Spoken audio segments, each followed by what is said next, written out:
E aí, pessoal, bom dia. Sejam bem-vindos a mais uma aula aqui da nossa escola dominical. Vamos continuar vendo as histórias reais, as histórias dos reis de Israel.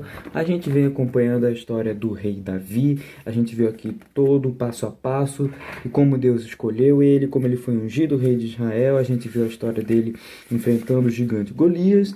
Na semana passada, a gente viu a história em que ele finalmente se tornou rei com a morte de Saul, que tinha sido o primeiro rei de Israel, e que no começo tinha até sido um bom rei, tinha começado bem, mas que com o passar do tempo passou a desobedecer a Deus, passou a querer reinar da forma dele, do jeito dele, sem querer, sem dar bola para a palavra de Deus, e no final, por conta do seu pecado, ele terminou perdendo o seu reinado, e Deus disse que levantaria um novo rei, que seria exatamente o rei Davi.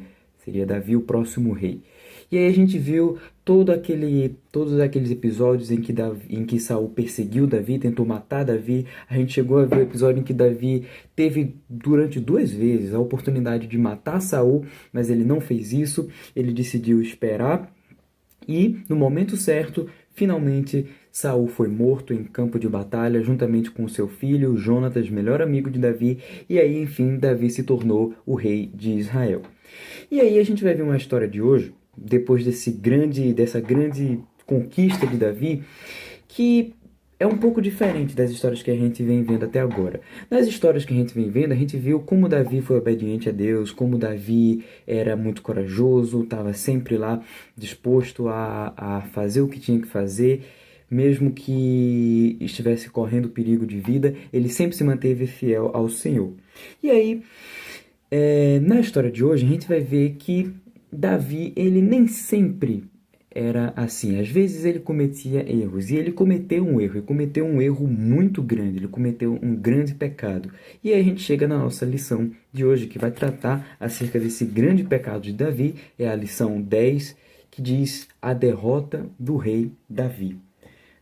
Davi, nos seus primeiros anos lá, ele era o rei de Israel, ele estava reinando muito bem, e era comum em um determinado período do ano, os reis saírem para guerrear. Então todas as nações ali saíam, uma guerreava contra a outra, e aí algumas conquistavam espaço, conquistavam território, outros perdiam território, e Davi então decidiu lançar as tropas de Israel para guerrear com outras nações.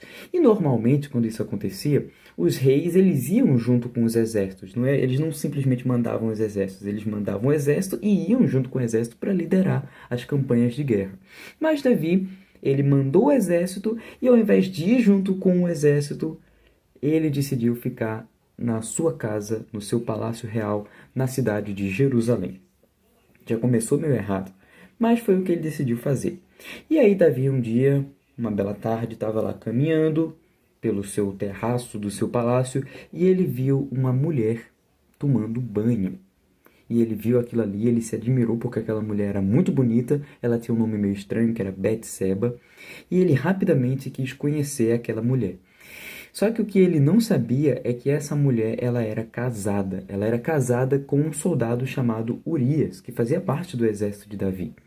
E Davi sabia que, pelo fato daquela mulher ser casada, ele não poderia namorar com ela.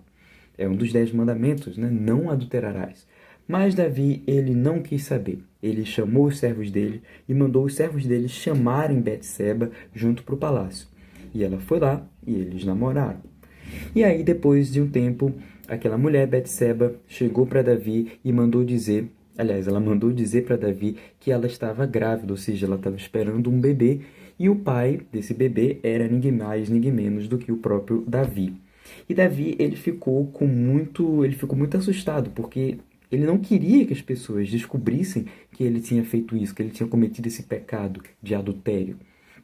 E aí o que foi que ele fez? Ele mandou chamar Urias, que era o marido de Betseba, que estava lá no meio da guerra, chamou ele, mandou ele voltar para casa. A intenção de Davi era tipo meio que disfarçar o seu pecado. Ele queria que Urias voltasse para casa, ficasse com Betseba, eles dois namorassem, e aí depois todo mundo acharia que o filho deles era filho de Urias.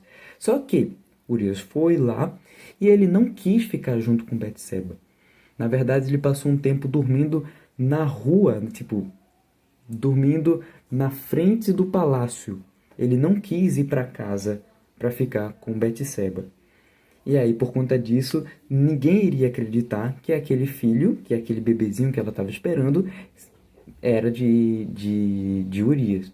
E aí Davi, ele ficou desesperado. E aí, o que é que eu vou fazer? Todo mundo vai descobrir que Betseba está grávida e todo mundo vai saber que Urias não é o pai e aí vão começar a desconfiar. E ele estava louco para tentar encobrir, para tentar disfarçar aquele seu pecado. E foi aí que ele teve uma ideia terrível. Ele disse ele mandou uma carta para o seu comandante Joabe e disse para colocar para Joabe, que era o comandante ali do exército, pegar Urias e colocar ele na frente de batalha. A frente de batalha é o lugar mais perigoso no campo de batalha, porque é exatamente onde as duas tropas estão se enfrentando. Então, normalmente, quem vai para a frente de batalha ou morre ou é muito ferido. E Davi mandou que Urias fosse colocado exatamente bem na frente do campo de batalha para ele morrer. E aí, depois de morto, Davi poderia se casar com Betseba. E foi o que aconteceu. Joabe colocou Urias na frente do campo, Urias foi atingido, ele morreu.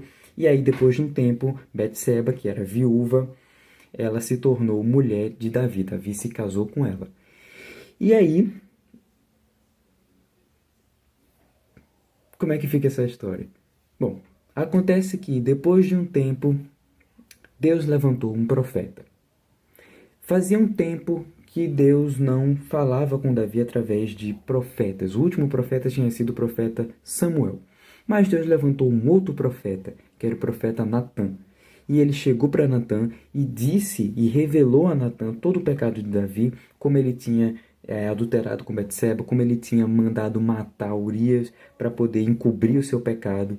E ele mandou Natã ir lá no palácio real para exortar Davi, para mostrar o pecado de Davi.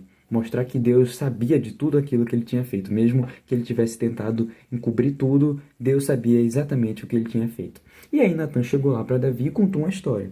E disse: Davi, majestade, rei, acontece que tinha dois homens, dois caras que eram vizinhos. Um deles era muito rico e o outro era não tão rico.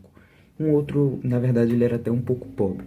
O primeiro vizinho, que era bem rico, ele tinha muitas ovelhas, tinha um gado, né? Tinham várias cabeças de gado, tinham várias e várias ovelhas. Mas o segundo vizinho, ele só tinha uma única ovelhinha. Ele só tinha uma única ovelhinha, mas ele amava muito aquela ovelha. Talvez exatamente porque era a única que ele tivesse. E ele cuidava muito daquela ovelhinha, e tratava bem ela, e dava banho nela, e dava comida para ela. E aí acontece que um dia o vizinho rico olhou para o lado, viu no quintal aquela única ovelhinha do vizinho pobre e mandou os servos dele ir lá e pegar aquela ovelha. Ele pegou aquela ovelha, matou e comeu aquela ovelha. A única ovelhinha que o vizinho pobre tinha. E aí Natan falou isso para Davi e falou: o que é que você acha, Davi? E Davi, quando viu aquilo ali, ele ficou com muita raiva. Ele ficou: isso aí é um absurdo, isso é muito injusto isso. Pô, o cara tinha várias e várias ovelhas e ele... Por que que ele cobiçou a ovelha do outro cara, do outro vizinho, que era a única que ele tinha? Davi ficou com tanta raiva que ele disse que esse homem merecia morrer. E aí, depois de dizer isso, Natan chegou para Davi e disse: Davi, esse homem é você. Você tem muitas e muitas mulheres, e ao invés de se contentar com todas essas mulheres, você olhou para a única mulher que Urias, o seu servo, o seu soldado, tinha, e você tomou a mulher dele para si e ainda mandou matar ele. E aí Davi, quando percebeu tudo aquilo, percebeu que aquela história era ele, e da mesma forma que ele falou que aquele vizinho merecia morrer por conta do seu pecado, ele percebeu que ele também merecia morrer, porque o que ele tinha feito tinha sido terrível. Ele tinha adulterado e tinha assassinado Urias. E aí Davi ficou muito triste. Naquele momento, Deus tocou no coração de Davi e ele começou a chorar e ele se arrependeu do seu pecado. Ele escreveu o Salmo 51, que é um salmo que fala exatamente sobre isso, sobre arrependimento. E aí a gente aprende que Davi, de fato, ele se arrependeu de todo o mal que ele tinha causado. E com essa história, a gente aprende três coisas importantes. Primeiro, nós devemos nos arrepender do nosso pecado. Davi cometeu um pecado muito grande, mas ele se arrependeu. E quando nós nos arrependemos do nosso pecado, Deus perdoa o nosso pecado. Essa é a segunda coisa que a gente aprende com essa história. Quando nós nos arrependemos e confessamos o nosso pecado, Deus, Ele nos perdoa. Mas a terceira coisa que a gente aprende com essa história é que todo pecado ele tem consequência. Mesmo que Deus nos perdoe, ainda assim, o pecado que a gente pratica termina gerando consequências. E nesse caso, por exemplo, Davi, ele tinha mandado matar um homem, ele merecia morrer, mas ele não morreu. Deus teve misericórdia dele. Mas o filhinho dele, que ele tinha tido com Betseba, depois de um tempo adoeceu muito e terminou morrendo. Deus tomou o filho de Davi no lugar dele, provando que Deus é sempre misericordioso, Ele sempre perdoa os nossos pecados quando nos arrependemos, mas o nosso pecado ele continua tendo consequência.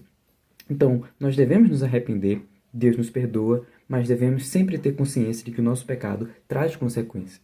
E da mesma forma que aquele bebezinho morreu, nós temos que entender que o nosso pecado, a consequência do nosso pecado é exatamente a morte. A Bíblia diz que o salário do pecado é a morte. E nós não morremos por conta de Jesus, porque o salário do pecado é a morte, não somente a morte de a pessoa morrer e não e parar de viver, mas também a morte espiritual, que é o inferno, que nós somos livres através do sacrifício de Jesus. Todos nós somos pecadores, assim como Davi. Davi ele foi um homem que fez grandes coisas. Ele conquistou cidades, ele conquistou reinos, ele liderou uma grande nação, foi um dos melhores reis de Israel, mas ele não era perfeito. Ele era também um pecador. Então Davi, em muitos momentos na Bíblia, ele simboliza Jesus. Jesus era o rei de Israel, era o filho descendente de Davi. Mas, diferentemente de Davi, que era um pecador, Jesus era perfeito, ele era santo. E ele era o único que não merecia nenhum tipo de punição. E foi exatamente ele que sofreu a maior condenação, a maior punição. Ele sofreu isso para que a gente não sofresse. Ele sofreu tudo isso no nosso lugar. E a gente tem que crer em Jesus. E aí, quando a gente pecar, a gente tem que se entristecer, porque nós desobedecemos a Deus. Mas a gente tem que se alegrar também, porque a gente sabe que em Jesus Deus pode nos perdoar. Nós nos arrependemos, confessamos o nosso pecado, Ele nos perdoa, Ele sempre tem misericórdia de nós. E é isso que a gente aprende com essa história, pessoal. Vamos orar para a gente finalizar mais essa aula. Senhor Deus e Pai, perdoe os nossos pecados, Senhor. Nós somos pecadores, assim como o teu servo Davi, mas nós agradecemos, ó Deus, porque temos Jesus que sofreu a condenação no nosso lugar e por conta disso nós podemos desfrutar da tua graça e da tua misericórdia, Senhor. Nos ajuda a confessarmos os nossos pecados toda vez que pecarmos contra ti e nos ajuda a nos esforçarmos cada vez mais para pecarmos cada vez menos, Senhor. É isso que eu te peço e agradeço em nome de Jesus. Amém. É isso aí, pessoal. Essa foi a nossa história real de hoje. E a gente vai continuar vendo a partir da próxima semana a história de um novo personagem que vai surgir. Um segundo filho de Davi. Esse primeiro filho que ele teve com Betseba terminou morrendo, mas depois desse filho, Davi teve um segundo chamado Salomão. O rei Salomão, o grande rei Salomão. E o que foi que Salomão fez? Ele foi um bom rei, ele foi um mau rei? A gente vai ver isso a partir da próxima aula. É isso aí, galera. Falou.